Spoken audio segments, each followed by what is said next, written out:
കാടകമെന്ന ഈ അത്യപൂർവമായ ദൃശ്യാനുഭവത്തിൻ്റെ അണിയറ പ്രവർത്തകരായിട്ടുള്ള ആദിതാളം കൾച്ചർ ഫോറത്തിൻ്റെ സാരഥിയായ ഡയറക്ടർ ബോർഡ് മെമ്പറായ AC ബിനുകുമാർ ഈ സിനിമയുടെ മുന്നൊരുക്കങ്ങളെക്കുറിച്ചും ഈ സിനിമ എന്തുകൊണ്ട് ഈ സിനിമയ്ക്ക് പിന്തുണ നൽകിയതിനെക്കുറിച്ചും കുറച്ച് വാക്കുകൾ പറയുന്നതാണ്. പറഞ്ഞോളൂ സാർ. അടിസ്ഥാനപരമായി ഈ കാടകം എന്ന് പറയുന്ന സിനിമ ഈ സിനിമയുടെ പശ്ചാത്തലവും അത് മുമ്പോട്ട് വയ്ക്കുന്ന പ്രമേയവും പ്രത്യയശാസ്ത്രവും എന്നതിനുപരിയായി അത് അതിനകത്ത് സിനിമയിൽ നമുക്കൊരു സംവിധായകൻ എന്ന നിലയ്ക്ക് ജെയിൻ ക്രിസ്റ്റഫറിൻ്റെ ശേഷിയാണ് അതിനകത്ത് നിഴലിച്ച് നിൽക്കുന്നത്. ഒരു മനുഷ്യൻ്റെ ഒരു ജീവിതം പച്ചയായി ആവിഷ്കരിക്കുന്ന ഒരു ദുരന്തപൂർണ്ണമായ ഒരു സാഹചര്യം എങ്ങനെയാണ് ആവിഷ്കരിക്കാൻ കഴിയുന്നതെന്നുള്ളതിനെ സംബന്ധിച്ച് വളരെ കൃത്യമായി അത് അദ്ദേഹം രേഖപ്പെടുത്തിയിട്ടുണ്ട്. പൊതുവെ ആദിതാളം കൾച്ചറൽ ഫോറം സംഘടിപ്പിച്ച ഈ സെമിനാറിൻ്റെ ഭാഗം ആയിട്ടാണ് കാടകം എന്ന് പറയുന്ന സിനിമ കൂടി പ്രദർശിപ്പിച്ചത്. ഇത്തരമൊരു സെമിനാർ സംഘടിപ്പിക്കുക എന്ന് പറയുന്നത് മലയാള ചലച്ചിത്ര രംഗത്ത് നിഴലിച്ചു നിൽക്കുന്ന ഒരു ജനാധിപത്യ വിരുദ്ധമായ നിലപാടുകൾ ആണ് ആദിതാളം കൾച്ചറൽ ഫോറം ഈ സെമിനാറിലൂടെ അഡ്രസ്സ് ചെയ്തത്. തീർച്ചയായിട്ടും അത് സാമൂഹ്യ പ്രതിബദ്ധതയോടുകൂടിയുള്ള ഒരു ഇടപെടൽ എന്ന നിലയ്ക്കാണ് ഈ സെമിനാറും അനുബന്ധമായി നടത്തിയ മുഴുവൻ പരിപാടികളും ഉള്ളത് എന്ന് ഞങ്ങൾ വിശ്വസിക്കുന്നു.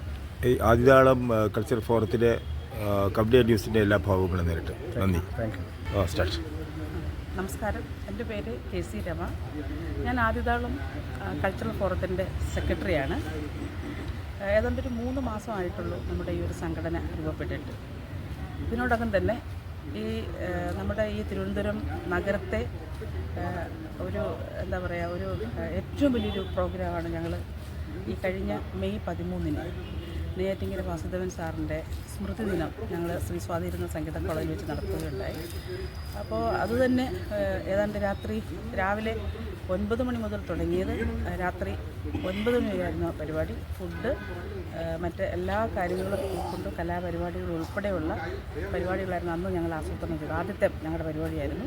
അതിൽ ഞങ്ങൾ നെയ്യാറ്റിൻകര വാസു സാറിൻ്റെ സ്മൃതി ദിനത്തോടനുബന്ധിച്ച് അദ്ദേഹത്തിൻ്റെ പേരിലൊരു പുരസ്കാരം ഞങ്ങൾ ഏർപ്പെടുത്തി.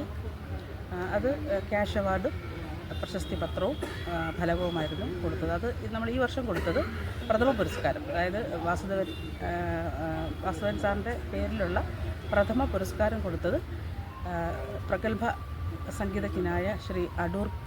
സുദർശൻ നായർ. അതുപോലെ തന്നെ കേരളത്തിലെ അങ്ങോളം ഇങ്ങോളമുള്ള വിവിധ കലകൾ കൈകാര്യം ചെയ്യുന്ന കലാകാരന്മാരെ ഞങ്ങൾ ആദരിക്കുകയുണ്ടായി.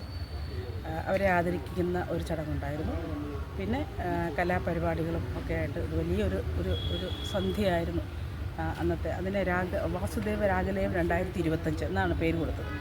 ഇത് സിനിമയുമായി ബന്ധപ്പെട്ടിട്ടുള്ള ഒരു സെമിനാറാണ് നടത്തുന്നത്. അത് ദേശീയ തലത്തിലുള്ള ഒരു സെമിനാറായിരുന്നു നടന്നത്. 3 സെഷനിലായിട്ടായിരുന്നു സെമിനാർ കണ്ടക്ട് ചെയ്തത്.